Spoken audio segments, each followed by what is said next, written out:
I talk to you, I talk to you from the heart. I've been through a lot of challenging things in my life, but the most challenging thing I've been through is building a house in Jamaica. All I've owned 5 businesses in the States, been through homelessness, been through abuse, but building a house in Jamaica tops it all. Um, Jamaicans do not show up to work on time, and when they do shows up, they take an hour to roll their blunt. Then they smoke and they talk, and it takes just forever to get them started. A Jamaican will look straight at you in the face and said, "I promise you, man, I'm gonna be there tomorrow at 9 o'clock, bright and early," and they won't show up, and their phone don't work. They don't answer their phone. Not all of them, but majority of them, they're like very free, so they don't have any mortgage or anything to rush you, so they're like, take it or leave it. Don't bother to yell at them because they just won't show up at all. Or they will go slower, or they just quit. So getting upset doesn't work.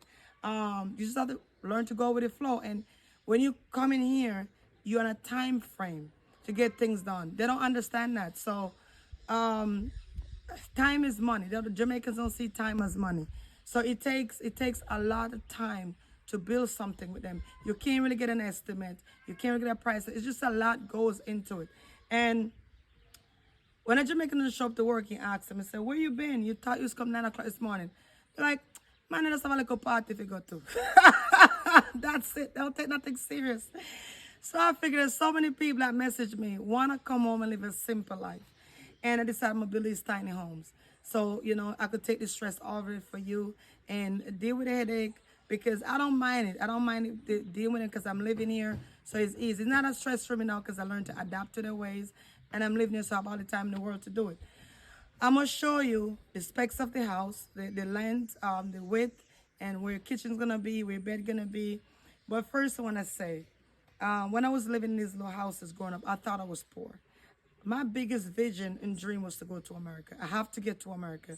So I get to America, and I thought it was easy because when people come back here, make it look easy. Like it's so easy, like everybody's money's falling out the tree. So I got over there. It was one of the hardest thing to do to adapt to the culture. So I ended up being homeless.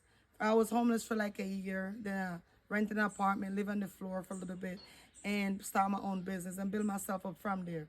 But I remember my first car was an old car. And I used to drive to the suburbs the suburbs with all the big, beautiful houses with the big windows, especially on Thanksgiving or Christmas.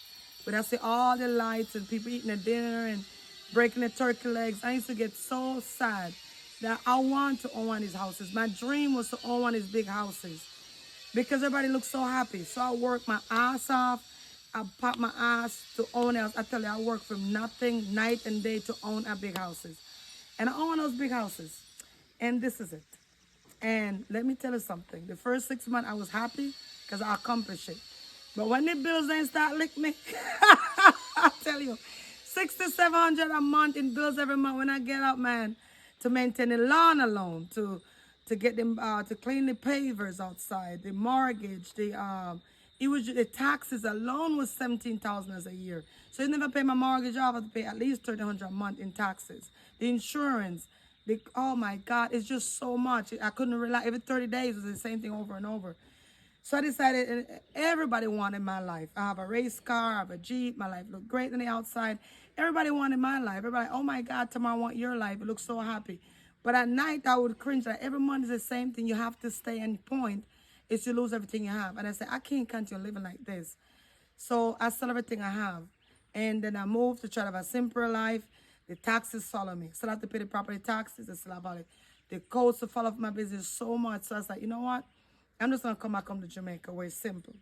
Jamaica have their own challenges. As I said, building something in Jamaica and running a business, you have their own challenges. It's not as hard because I have a lot more freedom here.